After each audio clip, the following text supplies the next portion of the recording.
नमस्कार दोस्तों, मैं उदय राजपूत आपका अपने यूट्यूब चैनल उदय राजपूत मैथ्स में स्वागत करता हूं।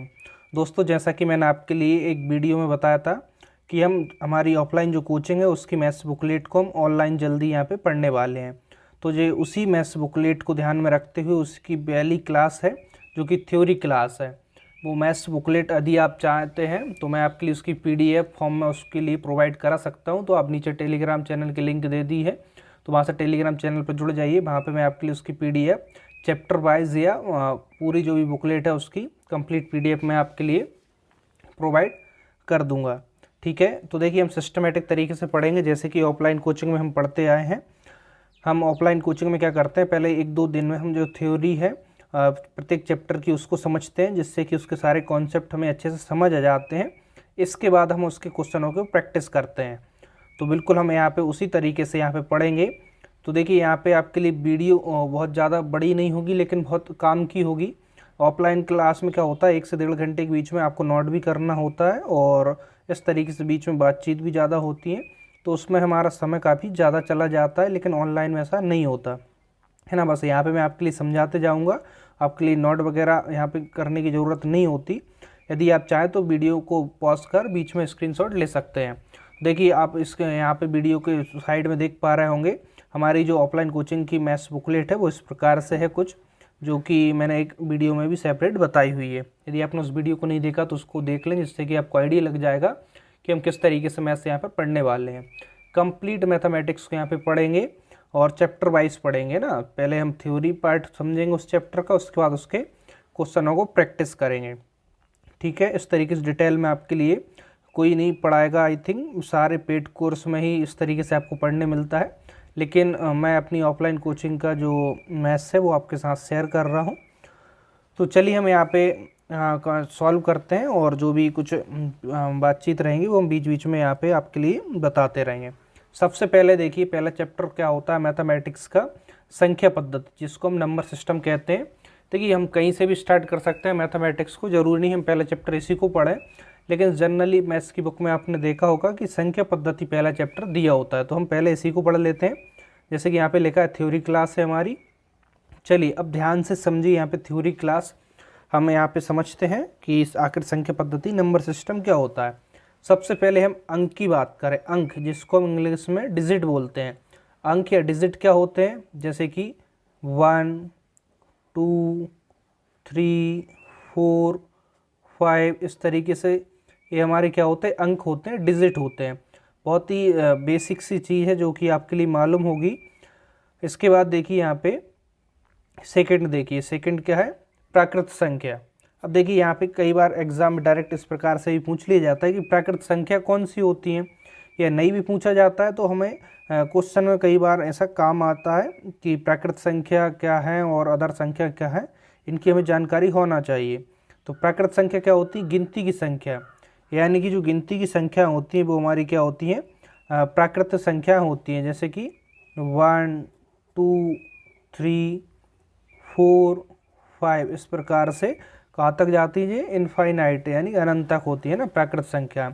अच्छा एक चीज़ और देखिए यहाँ पे, सॉरी थोड़ा सा मैं भूल गया, डिजिट यहाँ पे देखिए अंक, यानी कि यहाँ तक तो ठीक है 1, 2, 3, 4, 5 डिजिट है, अंक है, लेकिन टोटल डिजिट कितने होते हैं, सारे डिजिट ही देख लीजिए। 6 होगा, इसके बाद 7, 8, 9 और एक डिजिट और होता है 0, यानी कि सारे डिजिट बस इतने ही होंगे, इनसे ही मिलकर सारी संख्याएं बनती हैं। ठीक है, तो मैंने यहाँ पे थोड़ा सा रह गया था तो इसको आप फिर से देख लीजिए। डिजिट 0, 1, 2, 3, 4, 5, 6, 7, 8, 9, यानी कि टोटल 10 डिजिट होती हैं, इनसे ही सारे नंबर मैथमेटिक्स के बनते हैं। ठीक है, इनके अलावा कोई डिजिट नहीं होती। अभी कोई भी संख्या लिखना होगी इन्हीं का यूज़ करेंगे और वो संख्या हमारी इजीली लिख जाएगी। देखिए मैं थोड़ा सा आराम से यहाँ पे समझा रहा हूँ, तो आप चाहें तो वीडियो को फास्ट फॉरवर्ड करके भी देख सकते हैं या फिर स्लो करके, वो आपके ऊपर है, आप किस तरीके से समझते हैं ना। सभी विद्यार्थी एक जैसे नहीं होते, इसलिए यहाँ पे मैं सभी को ध्यान में रखते हुए यहाँ पे समझाने की कोशिश कर रहा हूँ। प्राकृत संख्या समझ में आ गई आपको, गिनती की संख्या सिंपल काउंटिंग नंबर 1, 2, 3, 4, 5 इस तरीके से कहाँ तक, इनफाइनाइट तक होती है ना, काउंटिंग की कोई सीमा नहीं होती, प्राकृत संख्या कहलाएंगी सारी। इसके बाद पूर्ण संख्या, देखिए जब प्राकृत मालूम है तो पूर्ण संख्या और इजी हो जाएगी। प्राकृत संख्या में आप 0 और शामिल कर दें, प्राकृत संख्या में 0 और शामिल कर दे तो हमारी पूर्ण संख्या बन जाती है। जैसे कि 0, 1, 2, 3, 4, 5, 6 और कहाँ तक जाएंगी, ये भी इनफाइनाइट तक जाएंगी। ठीक है, बस इसमें शून्य और ऐड कर दी तो हमारी पूर्ण संख्या बन गई। अब देखिए क्वेश्चन कैसे बनता है। प्राकृत संख्या कहाँ से स्टार्ट होती है? 1 से, 1, 2, 3, 4, 5 इस प्रकार से। पूर्ण संख्या की बात आ जाए तो पूर्ण संख्या हमारी 0 से स्टार्ट होती है, 0, 1, 2, 3, 4, 5, 6 इस प्रकार से। बात क्लियर है? इनको आप चाहें तो एक अपनी नोटबुक बना लें, उनमें चाहें तो शॉर्ट में नोट करते हैं ना, वीडियो को पॉज कर इसका स्क्रीनशॉट ले लीजिए। इसके बाद आप देखिए वीडियो का स्क्रीनशॉट आप बाद में लीजिए ना, जब पूरा कंप्लीट हो जाए कर इसके बाद स्क्रीनशॉट ले लीजिए, और बाद में जब वीडियो कंप्लीट हो जाए तो इसकी एक नोटबुक आप बना लें, तो रिवाइज करते रहेंगे तो आप भूलेंगे नहीं। चलिए फोर्थ पॉइंट देखिए, सम संख्या। सम संख्या क्या होती है? जो 2 से पूर्णतः विभाजित हो जाए वो सारी संख्याएं सम होंगी, यानी इवन नंबर। सम संख्या क्या होती है? इवन नंबर, यानी कि जो 2 से पूर्णतः विभाजित हो जाए। जैसे कि हम सम संख्या की बात करें, सम संख्या पहली सम संख्या लें यहाँ से 2, 2 से विभाजित है, 2 से भाग लगाएंगे एक बार तो 2 कैसी है? सम संख्या। 4, 2 से विभाजित है, 2 दूनी 4 सम संख्या होगी। 6, 2 से विभाजित है, हाँ है तो है तो सम संख्या। 8, 10, 12, 14, 16, 18, 20 इस प्रकार से हम आगे ले सकते हैं। यानी सभी संख्या देखिए, जो संख्या 2 से विभाजित होंगी वो सारी संख्या हमारी सम संख्या होंगी। ठीक है, यानी इवन नंबर। बात क्लियर है? सम संख्या 2 से विभाजित हो संख्या वो सारी सम संख्या होंगी। इसके बाद देखिए नेक्स्ट विषम संख्या। विषम संख्या कौन सी होंगी? इसका अपोजिट हो गया, जो 2 से पूर्णतः विभाजित ना हो, यानी जिसमें 2 से पूर्णतः भाग ना जाए वो हमारी कौन सी होंगी? विषम संख्या। वो कौन सी होंगी? जैसे कि 1, 3, 5, 7, 9, 11, 13, इसके बाद 15, 17 इस प्रकार से आगे और संख्या होंगी। देखिए ये सब 1 में भी 2 से भाग नहीं जाएगा तो 1 कौन सी संख्या कहलाएगी? विषम संख्या। 3 में 2 से भाग नहीं जाएगा तो 3 क्या कहलाएगी? विषम संख्या। 5 में भी 2 से भाग नहीं जाएगा तो 5 क्या कहलाएगी? विषम संख्या। 7 में भी नहीं जाएगा, इस प्रकार से 9, 11, 13, 15 इन सभी संख्याओं में 2 से भाग नहीं जाएगा, वो संख्या विषम संख्या कहलाएंगी, और जिसमें भाग जाएगा वो क्या कहलाएंगी? सम संख्या। बात क्लियर है? जल्दी से इसको थोड़ा सा रिवाइज करिए आप, इसके बाद हम आगे बढ़ते हैं। डिजिट अंक क्या होते हैं?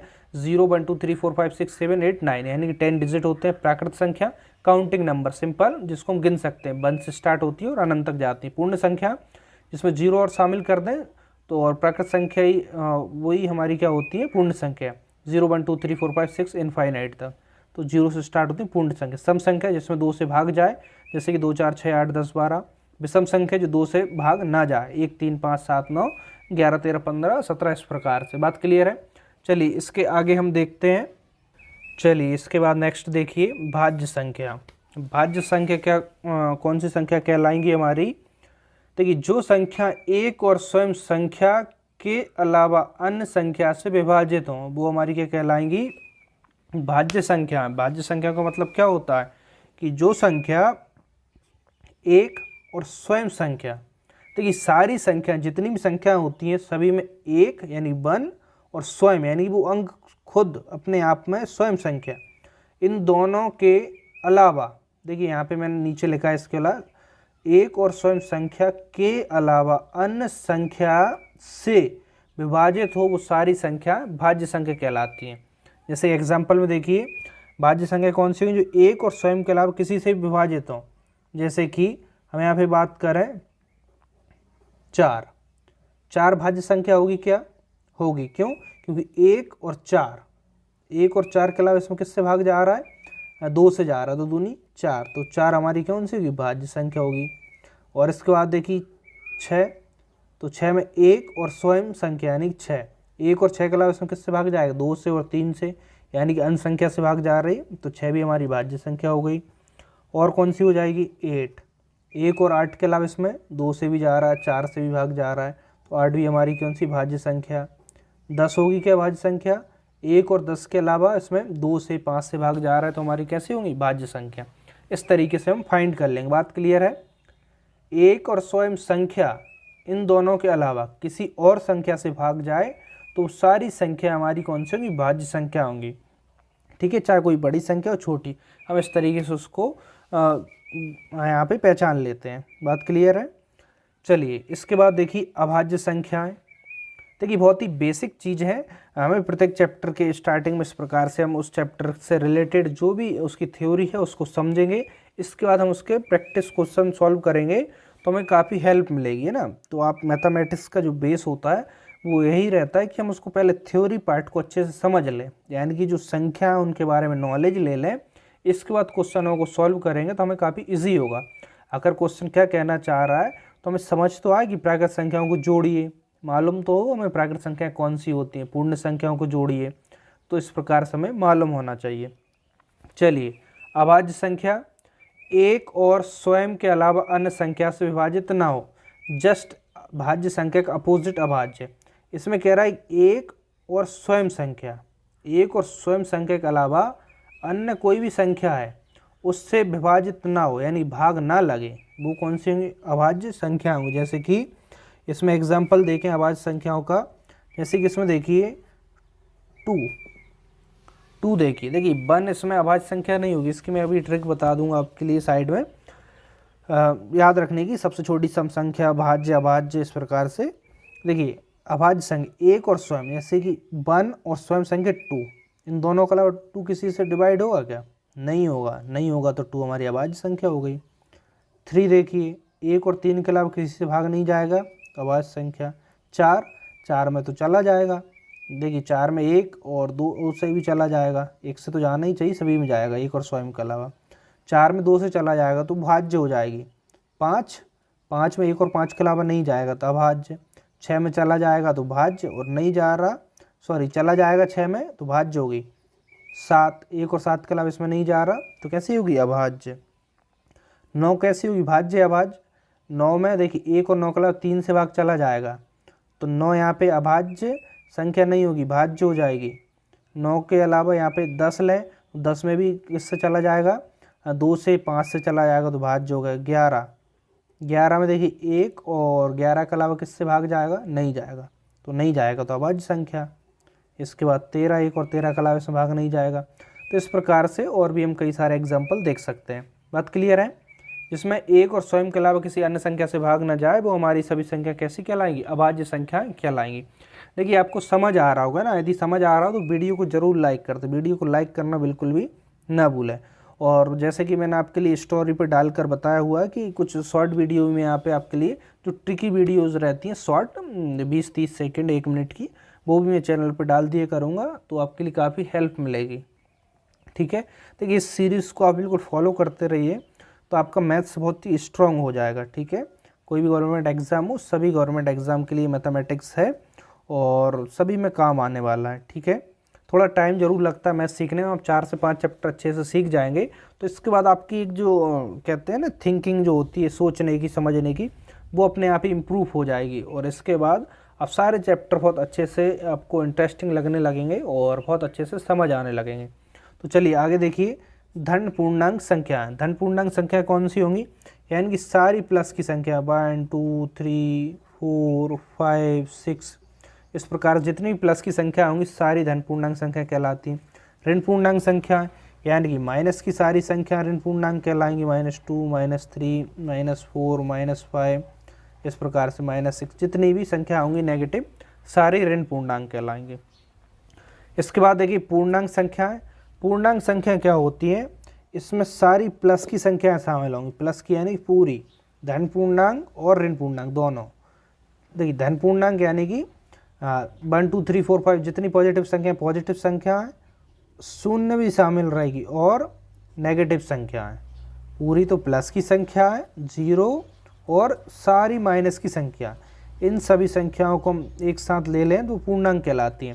जैसे कि धन पूर्णांक पूरी, ऋण पूर्णांक पूरी और 0 और शामिल कर दें, संख्या हमारी कैसी कहलाएंगी, पूर्णांक संख्या कहलाएंगी। आपको समझ आ रहा है अच्छे से। तो चलिए हम आगे देखते हैं और पॉइंट। चलिए यहाँ पे देखिए हम नेक्स्ट पॉइंट 11 पॉइंट देखिए, सहअभाज्य संख्या है। सहअभाज्य संख्या कौन सी होती है, जिसको को प्राइम नंबर भी बोलते हैं। संख्याओं का वह जोड़ा जिसमें एक के अतिरिक्त कोई अन्य उभयनिष्ठ गुणनखंड ना हो, यानी कि एक बन तो सभी में कॉमन होता है, इसके अलावा कोई और कॉमन फैक्टर ना हो, तो वो सभी जोड़े हमारे कैसे कहलाएंगे, को प्राइम नंबर यानी कि सहअभाज्य संख्या कहलाएंगे। जैसे 2 और 6, इसमें देखिए 2 और 6 एक के अलावा दोनों कोई कॉमन है क्या, आप यह सिंपल इसको ऐसे चेक कर सकते हैं। 1 से 2 कैंसिल हो, 1 से 5 यानी 1 से सभी कैंसिल होते हैं। इसके अलावा कोई कैंसिल और कर रहा है क्या, दोनों को 2 कर रहा है, इसको कर रहा है, इसको नहीं कर रहा, 3 किसी को नहीं करेगा, 4 5 इसको करेगा, इसको नहीं करेगा, यानी कि इन दोनों को एक के अलावा कोई कैंसिल नहीं कर रहा, जिस संख्या के कैसी संख्या कहलाएंगी, सहअभाज्य संख्या, को प्राइम नंबर। 3 और 7 देखिए, इनको आपस में कैंसिल कर सकते हैं किस संख्या से, एक से तो दोनों होंगे, एक तो कॉमन दोनों में है, इसके अलावा नहीं होंगे, तो नहीं होंगे तो सहअभाज्य। जैसे कि यहाँ पे देखिए, इसके अलावा 5 और 7 भी सहअभाज्य, 8 और 11 भी, यानी इन बन बनी कॉमन है, इसके अलावा कोई कॉमन नहीं है। देखिए और अच्छे से समझिए, जैसे कि मैं यहाँ पे 8 और 10 ले लूँ, तो 2 से तो 8 कैंसिल हो गया, और 2 से 5 भी 10 भी कैंसिल हो गया, दोनों कैंसिल हो गए, यानी ये सहअभाज्य संख्याओं को जोड़ा नहीं हो सकता 8 और 10। ठीक है, 4 और 5 हो सकता है क्या, हो सकता है, क्योंकि यहाँ पे देखिए 2 से कैंसिल होगा, 5 नहीं होगा। बात समझ आ गई होगी। जैसे कि मैं 12 और 14 ले लूँ, तो देखिए 2 से 6 बार में कैंसिल, 2 से 7 बार में तो कैंसिल हो गया, तो 12 14 सहअभाज्य संख्या नहीं होंगी, लेकिन 6 और 7 हो सकती हैं। ठीक है, इस प्रकार से हम सहअभाज्य संख्याओं को पहचान लेते हैं। अब चलिए आगे बात करते हैं परिमेय संख्या।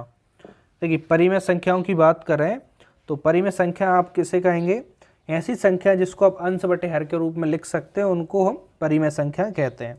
जैसे कि देखिए सिंपल, देखिए 8 है, तो इसको अंश बटे हर के रूप में लिख सकते हैं क्या, बिल्कुल लिख सकते हैं, इसके नीचे कुछ नहीं, यानी कि 1 है, 8 बटे 1 तो परिमेय संख्या हो गई।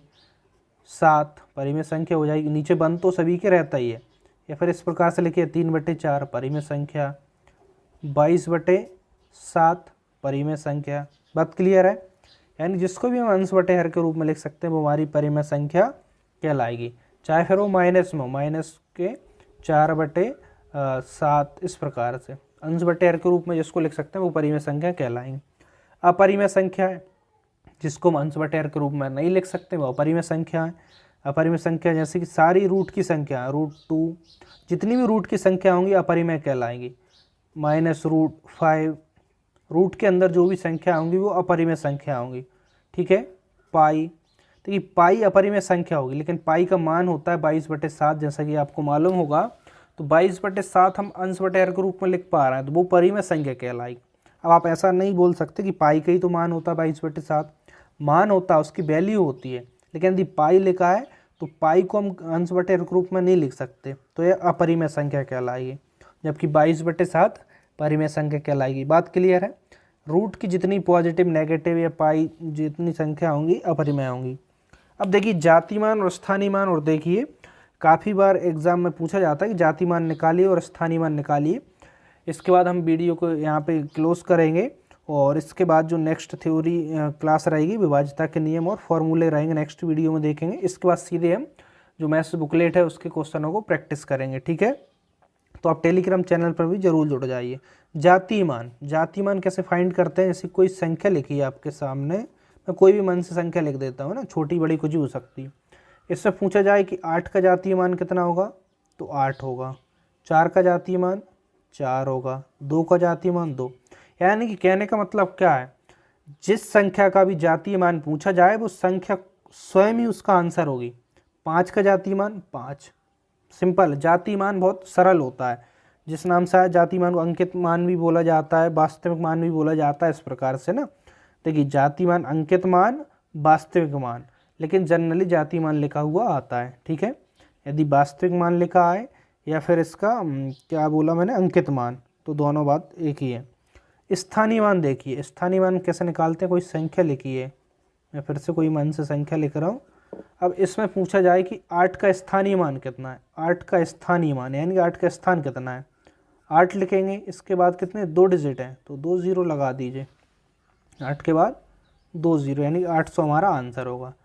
2 का स्थानीय मान पूछा जाए तो 2 लिखेंगे, इसके बाद कितने डिजिट हैं, 2 3 4, तो 4 0 लगा देंगे तो इतना हमारा आंसर होगा। बात समझ आई। स्थानीय मान यानी कि सिंपल वो डिजिट लिखेंगे, उसके पीछे जितने जीरो हैं वो जीरो लगा देंगे तो हमारा स्थानीय मान हो जाएगा। तो ठीक है, आज हमने जितना भी सीखा उसको आप रिवाइज़ कर लें एक बार घर पर, और इसको चाहें तो अपनी एक नोटबुक में इसको नोट कर लें। नेक्स्ट वीडियो में हम क्या पढ़ेंगे, विभाज्यता के नियम पढ़ेंगे और फॉर्मूले देखेंगे। ठीक है, विभाज्यता के नियम यानी कि 2 से किस संख्या विभाज्य कर सकते हैं, 3 से, 4 से, 5 से, 6 से विभाज्यता के नियम, और फॉर्मूले जो बेसिक फॉर्मूले हैं वह मैं कोशिश करूँगा जितने भी हैं बेसिक वो इसी चैप्टर में बता दूँ, तो आपके लिए आगे हो सकता है फिर मैं वो फॉर्मूले आपके लिए ना बताऊँ। ठीक है, तो आप एक वीडियो में और इसकी थ्योरी कंप्लीट कर लीजिए। इसके बाद सीधे हम क्वेश्चनों की ओर जाएंगे। क्वेश्चन भी हमारे सीट में बिल्कुल सिस्टमेटिक जमे हुए हैं, बिल्कुल बेसिक टू हाई। ठीक है, हम उनको सॉल्व करेंगे। तो आप 1-2 चैप्टर बाद आप खुद से एनालिसिस करना कि हम कितना सीख पा रहे हैं या नहीं सीख पा रहे हैं। ठीक है, तो उम्मीद करता हूँ आपको आज की क्लास पसंद आई होगी। यदि वीडियो पसंद आई है तो वीडियो को लाइक करें, अपने सभी दोस्तों के साथ शेयर करें, और आप टेलीग्राम चैनल पर नहीं जुड़े हैं तो उसकी लिंक नीचे डिस्क्रिप्शन बॉक्स में मिल जाएगी, वहाँ से आप टेलीग्राम चैनल पर जुड़ जाइए। वहाँ मैं आपके लिए जो हमारी नोटबुक है उसकी PDF फॉर्म में आपके लिए चैप्टर वाइज प्रोवाइड कराता रहूँगा, जिससे कि आप घर पर भी उसके प्रिंट निकाल कर प्रैक्टिस कर सकें, आपके पास भी प्रॉपर उसी प्रकार की जो नोटबुक है वो हो आपके सामने। चलिए मैं एक बार आपके लिए नोटबुक फिर से दिखा देता हूँ और आप वो वीडियो देख लेंगे तो आपके लिए समझ आएगा। देखिए इस प्रकार से हमारी कुछ नोटबुक है, इस पर लिखा है स्पेशल मैथमेटिक्स, और सभी एग्ज़ाम में काम आने वाली, यहाँ पे सभी एग्ज़ाम के नाम लिखे हैं। और देखिए इस प्रकार से ठीक है ना। देखिए हमारे ऑफलाइन कोचिंग का कॉन्टैक्ट नंबर है, तो ये सिर्फ हमारी ऑफलाइन कोचिंग पे ही कॉन्टैक्ट होगा, बाकी ऑनलाइन के लिए आप टेलीग्राम चैनल पर मुझसे डिस्कस कर सकते हैं। देखिए ये तो हो गया फ्रंट पेज। इसके बाद इसमें देखिए सिस्टमेटिक सब कुछ यहाँ पे सब कुछ सिस्टमेटिक है। नंबर सिस्टम शायद आपके लिए इतना क्लियर नहीं दिख रहा होगा, लेकिन चलिए फिर भी थोड़ा बहुत दिख रहा हो तो उससे देखिए कोचिंग का नाम लिखा हुआ है यहाँ पे, RN की कंपटीशन क्लासेस, और यहाँ पे सिस्टमेटिक क्वेश्चन है, सारे क्वेश्चन आपके लिए मिल जाएंगे यहाँ पे। देखिए इस प्रकार से है ना। तो देखिए ऐसा नहीं, हम काफ़ी डिटेल में पढ़ने वाले हैं। तो 73 कुछ क्वेश्चन है फर्स्ट चैप्टर में, इसका सेकंड चैप्टर आ जाएगा। इसी प्रकार से हमें आगे भी यहाँ पे कंप्लीट इस नोटबुक को सॉल्व करेंगे। इसके बाद देखिए इसका बैक पेज और देख लीजिए। इस प्रकार से कोचिंग का कोचिंग रूम है यहाँ पे, और स्टूडेंट है, और यहाँ पे जो टीचर हमारे साथ है उन सब का फ़ोटो और ये सब कुछ है। देखिए अभी कुछ दिनों से मैं ऑफलाइन कोचिंग नहीं पढ़ा पा रहा हूँ, उसका कुछ पर्सनल रीज़न है। पर्सनल रीज़न क्या है, थोड़ा सा आँख में अभी जो आइज़ है उनमें जलन वगैरह है, तो इस कारण से भी मैं ऑफलाइन कोचिंग नहीं ले पा रहा हूँ। लेकिन मैं कोशिश कर रहा हूँ कि 1 या 2 वीडियो भी पर डे की बना पाऊँ, तो ताकि आपको भी थोड़ा सा बेनिफिट मिल सके और थोड़ा सब कुछ ठीक रहे। ठीक है, जैसे ही सब कुछ ठीक होगा मैं वापस से ज्वाइन करने की कोशिश करूँगा, जल्द से जल्द सोच रहा हूँ। लेकिन दिक्कत अभी है तो हेल्थ के साथ नहीं, थोड़ा रिस्क ले सकते। तो ठीक है, ये सब कुछ बात हो गई आपके लिए। तो आप यदि चैनल पर नहीं हो तो चैनल को सब्सक्राइब कर लीजिए और बेल आइकन को भी प्रेस कर दीजिए, जिससे कि आपके लिए प्रत्येक वीडियो की नोटिफिकेशन मिलती रहे। तो हम मिलते हैं नेक्स्ट वीडियो में, तो तब तक के लिए थैंक यू।